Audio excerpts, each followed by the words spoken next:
Hey, y'all. Welcome back to the channel. We are in LA today on Skid Row. So let's see what's happening in LA on Skid Row. Now, the people are homeless in most cases. You got a little mixture of everybody when you're talking about the street. You got your addicts, you got your homeless. You might even have like your working homeless. Like they work, but they can't maintain an apartment because of expenses. Now, a few minutes earlier, there were people lined up, like she has that plate of food. There was a group of people passing out food. My assumption is that it's probably like a nonprofit organization or a church organization or a combo. But they were giving out food and people were taking the food plates. I think it was pizza. But as you can see, it's just a lot of people with dire circumstances in one area. And of course, you have people down there who are mentally challenged, mentally ill. It's a lot of prostitution, drugs. It's just a place where you go when you literally have no other place to go. This is in LA. This is Skid Row. Oh, now she's done a few things on camera that would lead me to believe that she has mental illness. In a lot of cases, untreated. You just find your way as a person with, who has when people have mental illness, oftentimes, they don't cooperate with treatment and then they may find themselves just kind of out there wandering the streets. Now, this man over here with this white bag, it's giving me he just got out of jail. Because when you get out of prison, that's pretty much how you get out. With a bag with all your belongings and nowhere to go. Not everybody has family that's, that can help them. And then, of course, you have your dealers down there. You got your pimps and you got your drug dealers. Now, they look a little bit more put together, because they're not using drugs like that. But they down there serving the people. Oh, the camera's moving. The camera's moving, honey. All right, now the camera's taking us across the street. Oh my God, this was just a really, really long line. Now the community advocates are packing up. It looks like they're packing up. Or maybe that's another. Nah, they like they packing up. They look like they packing up. But thank God for those community-based groups that go out and do the work. They go out and they get it done, oftentimes with no type of governmental assistance, money, or anything like that. Oftentimes they're doing that work, out of the kindness of their heart and donations. Now the camera's swinging. Now what you see there, that looks like tents. This is literally where people will live until the police move them out of the area or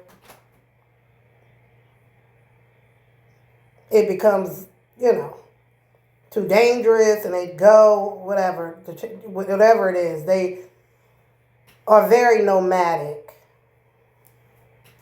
But as you can see, there are tents set up all along that area. And a lot of cities, or call them tent cities. I have them in the area where I live. But they're more like in the woods. We don't have open tents on the street in my area. Now, if I go to Philly, I can see that. And I'm, an hour or so from Philly. If I go to Philly, I definitely see that. Tent cities.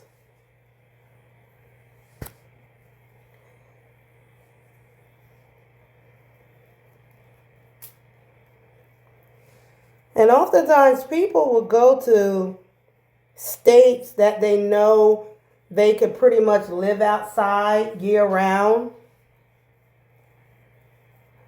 So I think that's part of the reason why, LA has such a big influx of homelessness like that, because they can sleep outside tonight.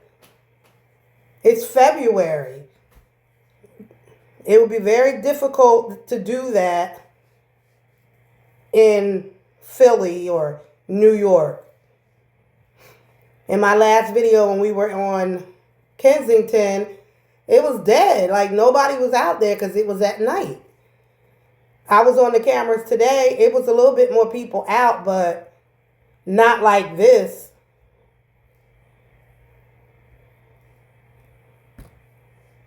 Definitely not like this. And people are like, but where's the help? Where's the government? I think the government is definitely overwhelmed. And I don't think they know what to do. I mean, as a mental health provider, and there are many mental health providers and community advocates who have some legit answers to this and really want to work to help people, but it doesn't just mean, oh, she's starting.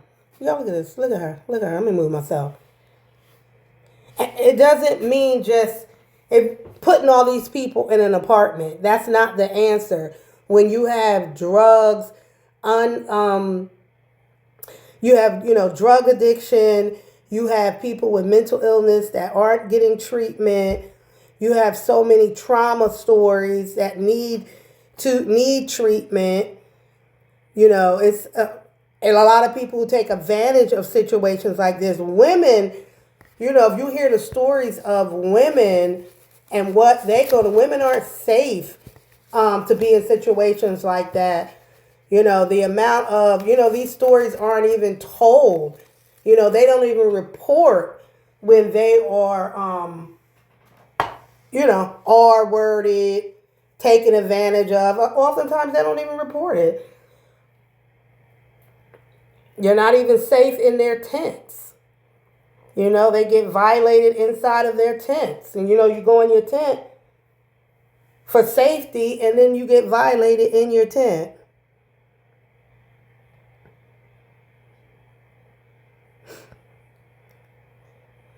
Imagine you're living in a situation where you're surrounded by people who are possibly dangerous, a lot of danger, hopelessness, very limited resources, and people are going to do what they got to do to get them. And addicts.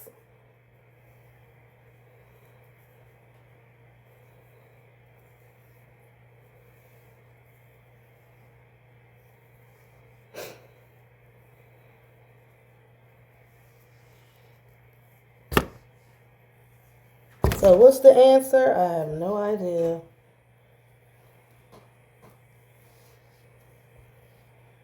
People will say, I do have ideas. I do. You gave me some resources and some power.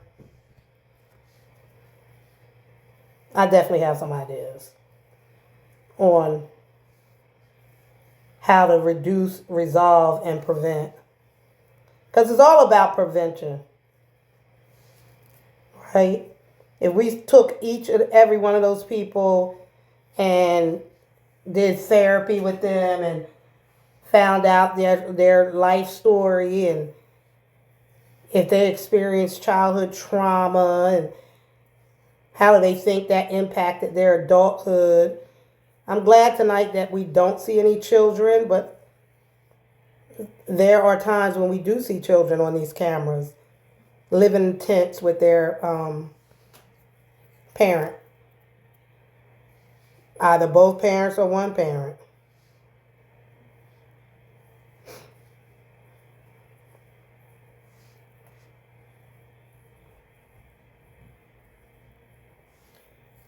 So I don't know who runs these cameras. I always thought they were government cameras. I'm not sure about that now. I'm not sure. I don't know if this is like a satellite. It's on OMG Live TV, and I'm not sure who runs these cameras. But we are watching these for educational and entertainment value.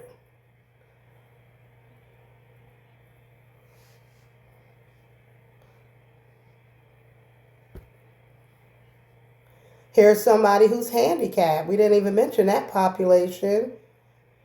You know, he's handicapped and he's a loader. I mean, he's a, what is it called when you throw trash out? He just threw a bottle on the ground and didn't pick it up. I know at one time they had started putting portable toilets out so that people could, you know, not stop defecating on the ground. And I'm not sure if they still have that service. And also like shower service, so if they could take showers. Oh no, private, you know, private showers. So that's it for tonight. We were in LA, virtually, of course.